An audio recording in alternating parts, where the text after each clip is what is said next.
There's all this stuff that can be happening, right? Traffic, demands, fatigue, pressure, expectations, global issues, fear, noise, right? It can feel like that, right? That's a satellite picture of a what? A hurricane.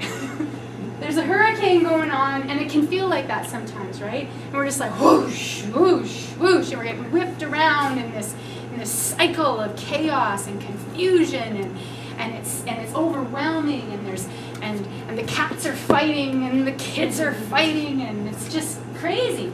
But notice in the center of that picture, It's calm. there's a little calm spot. So we can feel that it's a powerlessness. I can't do this anymore. You know, one of the things my mom would always say, I'm done. I'm just done. I'm packing my white suitcase, and you're going to see the back of me walking down that road. I'm just done.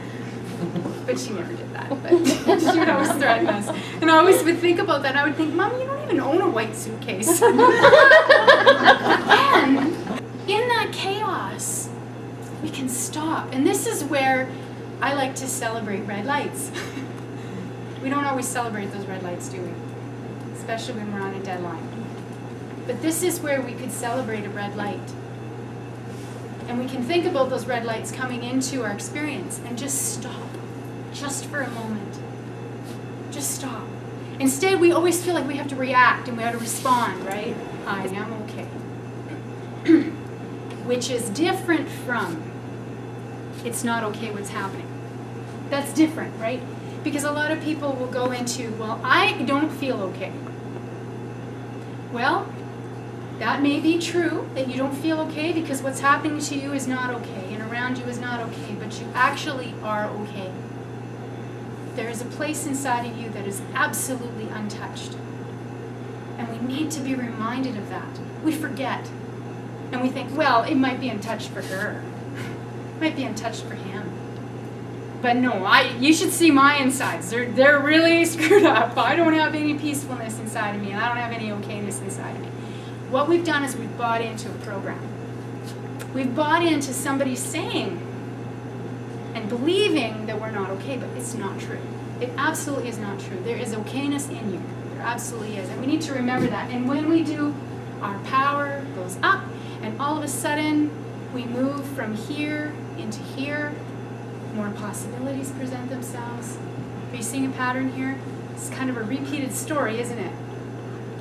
When we remember that and remember, oh, I am powerful. I can decide how I can react to this situation. It isn't the end of the world.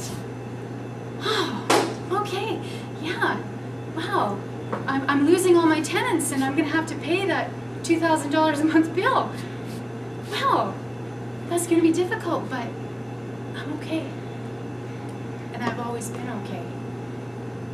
And I will find a creative solution around us. And just beyond this chaos, there is an ultimate freedom and a whole new perspective I never thought about.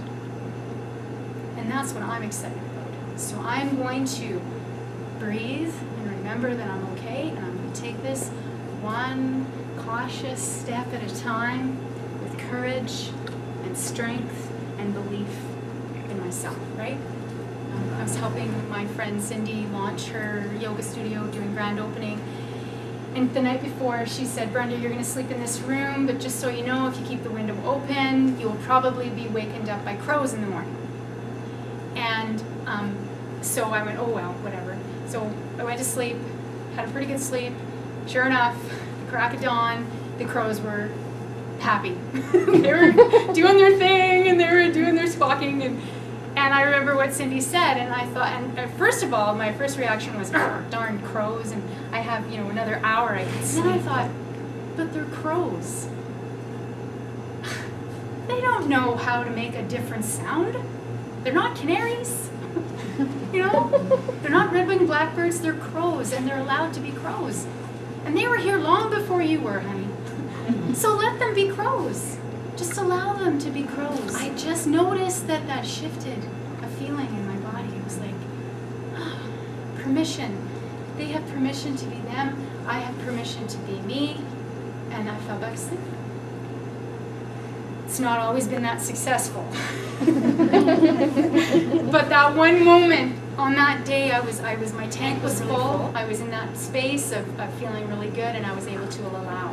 And then we went to the studio, and we began with a meditation. And Cindy was teaching a style of meditation that has no music, no guidance. You sit in the dark, alone, in the quiet, by yourself. And so we did. And it was so quiet that you could hear the quiet. Have you ever had that? It was lovely. And then all of a sudden,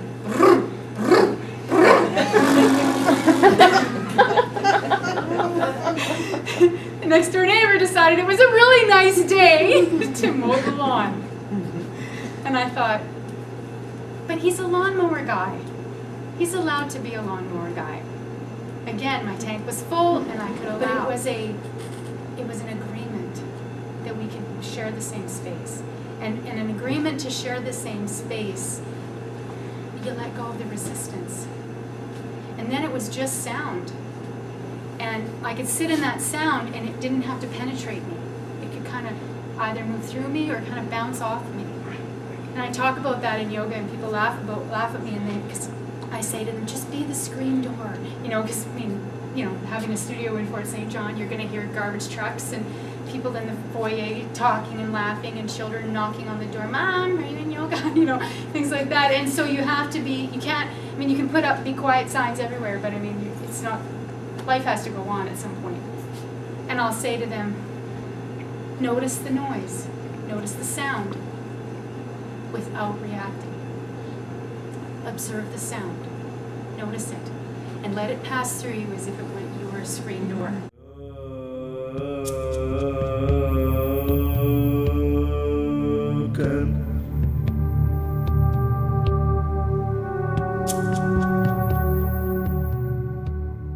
This is not about denying. I really want to make that clear, because some people might say, oh, well, yeah, we're supposed to just pretend that it's all okay, pretend that I'm not upset, pretend that it's okay that, I just ran over a whole bunch of nails and now I have 4 flat tires and I have to pick my kids up from school and I'm stuck in the middle of the road and I'm just supposed to pretend that I'm all blissful and I just breathe, it's all good. Is that what you're telling me? Because I'm not feeling it. No. Of course you wouldn't feel that right away. Absolutely you wouldn't. But you can honor where you're at. And as soon as you honor, again, it's that agreement. It's that allowing. It's like, I am upset. And then a little part of you stands back and says, yes, you are, my dear. You're very upset. Yeah, I'm really upset. Then all of a sudden there's this permission. And as soon as we have permission to be upset, it's like, oh, okay. All right, okay, well, yeah, I'm upset. But I'm okay. Yes, I know you are, loved one.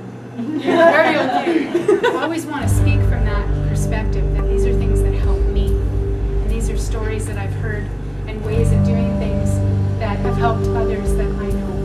And I don't ever intend to be a person that stands here and wags my finger and says, you should. And so if I slip sometimes and say the U word, please forgive me. What I mean is me. What I mean is I. And because I certainly don't claim to have all the answers. This is what works for me. And maybe it'll work. So when you feel like you're knocked off your center, remember that you can get back on it. And I will even do the wiggling my toes, and feeling my feet to get grounded again and say, here I am, I'm here, I'm still connected. Wow, gravity works. It's something I can count on. Take inventory of what you can count on in that space, and you will return back to your center. And when you return back to your center, you will find your peace.